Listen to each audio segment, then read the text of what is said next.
So it's kind of encouraging to see a few here today. The word was out that you were preaching. Yeah, I thought it might have turned people off. No, it didn't, so I'm pretty surprised.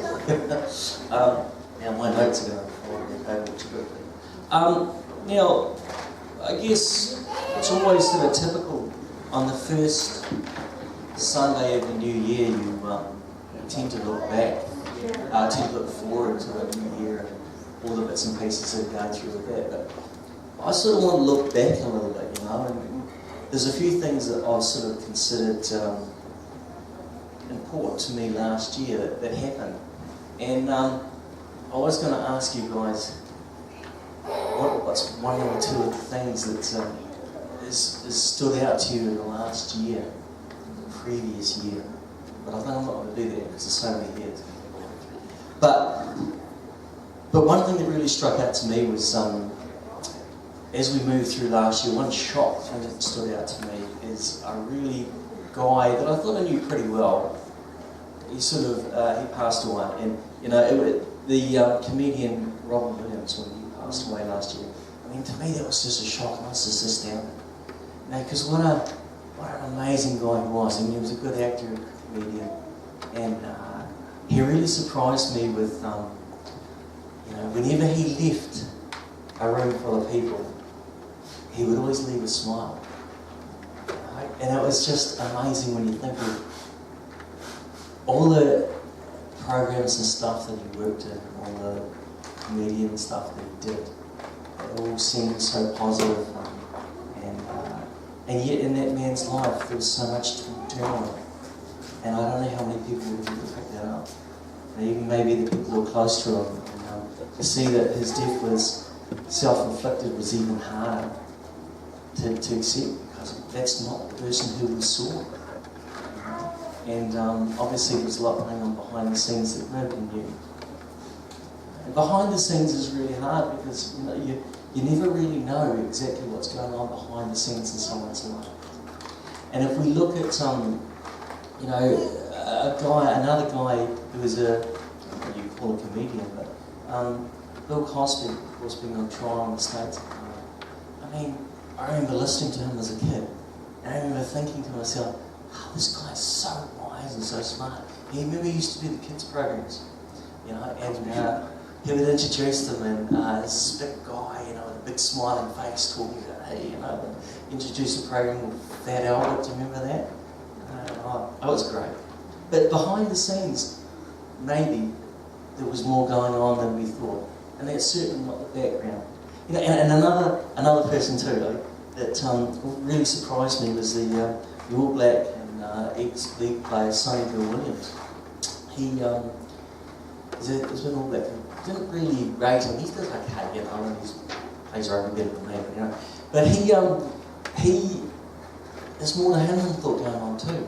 You know, I know that a few people complained recently because he put photos of some dying children in Syria, Syrian refugees. And of course, I didn't realise that he was an ambassador for UNICEF. And I was like, wow, he does that? I had no idea. And now in my mind, he was a guy who was sort of very career orientated and was looking after his rugby and his league career and focused on that. I looked at the guy and I sort of thought that maybe his lot of his focus was upon himself. But I think I'm wrong. You know, for a guy to do that and to really shine the light upon refugees who have really struggled and who, a lot of the kids who had passed away because of the wars that had surrounded them, really didn't show he was focusing upon himself, he was focusing upon something else. So there was more going on behind the scenes than when we thought. You know, and as we look back on these guys' lives and the impression that they are leaving, it's not sometimes all the way we think it is. And, you know, that's pretty much my introduction to carbon footprint. So a brief thing of what carbon footprint is. It's when we leave a impression. You know, the footprints you see in the sand, of course it means that someone's been there before. And of course it's specifically put there as a gauge or how to evaluate or measure how much pollution and badness and stuff we're leaving on the planet as a company, as a country, as industries move on. And that's really, really important for us to gauge. Because I think, people as we're growing up, we're beginning to realise that we're stuffing the planet up pretty badly. I guess we've known that for a while, but we really haven't known much about it. And I know that when there was a big meeting overseas years ago, late last year, can't remember the details, but the first time everybody could get together and actually said, okay, we have to do something. That was the first time that all made an agreement upon that we have to do something. And I know that different countries had different commitments, but everybody made some commitment. And that was really cool to see, because I think, we're beginning to realise we can't keep doing to our planet what we're doing now. But, so yeah, we're growing. And I mean, I think we're growing up as people too, and even in our own environment, we see that we need to protect it more. You guys probably won't remember, but a few years ago, going back maybe 10 years ago, there was an ad on TV, on TVNZ, and it was a picture of, actually longer than that, about 20 years ago. And this is the time when, if you had a pool in your house, man, you're doing really well, okay? You're raking it in from somewhere, because not many people had pools in their house. And there was the ad was a picture of a swimming pool, big flashy house, and they're having a big party around it. There's a barbecue, and everybody's eating, and a few drinks, and everybody's pretty happy, But then you see one guy in the corner turn around and lift his rubbish into the swimming pool. It's like, what the heck is that guy doing? This is a really flash house. It's beautiful. And then, of course, another couple of other people started to do the same thing. And this went on and on and on. And it really struck in my mind. It's like, dude, they're destroying the environment that they're in. And you think, wow, at least we know about it now. In 2016, we're beginning to realise we can't keep doing that. And the impression that we're leaving behind us now, we're hoping will be greater, stronger for those who come and look at us. What about other people who, what about in our Christian lives? What sort of footprint are we leaving behind us? It's all very well to talk about our environment, and God very strongly says, you're to care and you're to look after your environment. He talks about it in Genesis, how we're to rule over the birds of the air and the fish of the sea, and make sure and manage everything, make sure it's well. Okay, we've done a pretty poor job. What about the people? What do we leave behind when we talk to people? God just didn't save us. He also wanted to restore us. So when we leave behind, when we talk to someone, and we're in an environment, what do we leave behind? When we leave the room, what did we leave in there? When we've left that environment, did we leave something that's good, and positive, and motivating?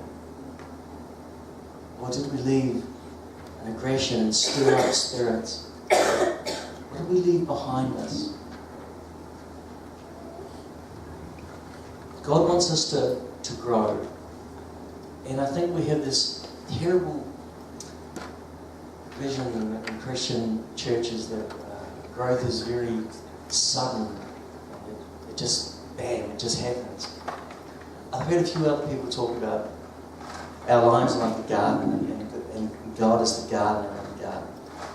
And He just works quietly within us, and then eventually we grow up and produce fruit and flowers and all the other bits and pieces.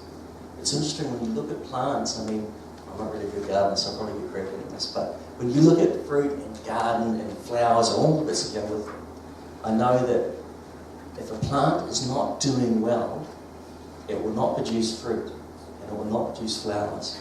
If it struggled because of the environment, because of the wind, especially last night, my beautiful roses at the back of my house got hammered by the wind last night and this morning. I lost a lot of the roses as well. If the soil is not good, then it'll just be green. It's only when a plant is doing really, really well, or doing good, that he will actually produce and flourish, and we'll see the beauty of the flowers or the fruit. And I think we need to understand that as Christians, we want to get beyond just having greenness and just to get beyond the survival now and to be people who really grow and actually produce strong fruit in our lives. And I think there's a misconception of what fruit actually is too. We tend to think, of fruit as being tremendous deeds that we've done. We're running a fantastic ministry. We're doing fantastic work, or our family is perfect. And that's not necessarily the fruit that God is talking about. If we look at Galatians 5, verse 22 to 23, it says this, and these are verses that you guys have read a lot, so this is nothing new. Galatians 5 says, "But the fruit of the Spirit is love, joy, peace, long-suffering, kindness, goodness, faithfulness, gentleness, and self-control. Against such there's no such law." What a beautiful set of things that we could have that fruit in our lives. If we could be strong in these things, then all the other things will follow. It's always interesting to look at a list that's in the Bible and just look and think, what's not on that list? Why is there not? You don't have massive houses in that list, or you don't have tremendous financial gain, or that list is I believe, is very specific reason, because all that stuff is internal.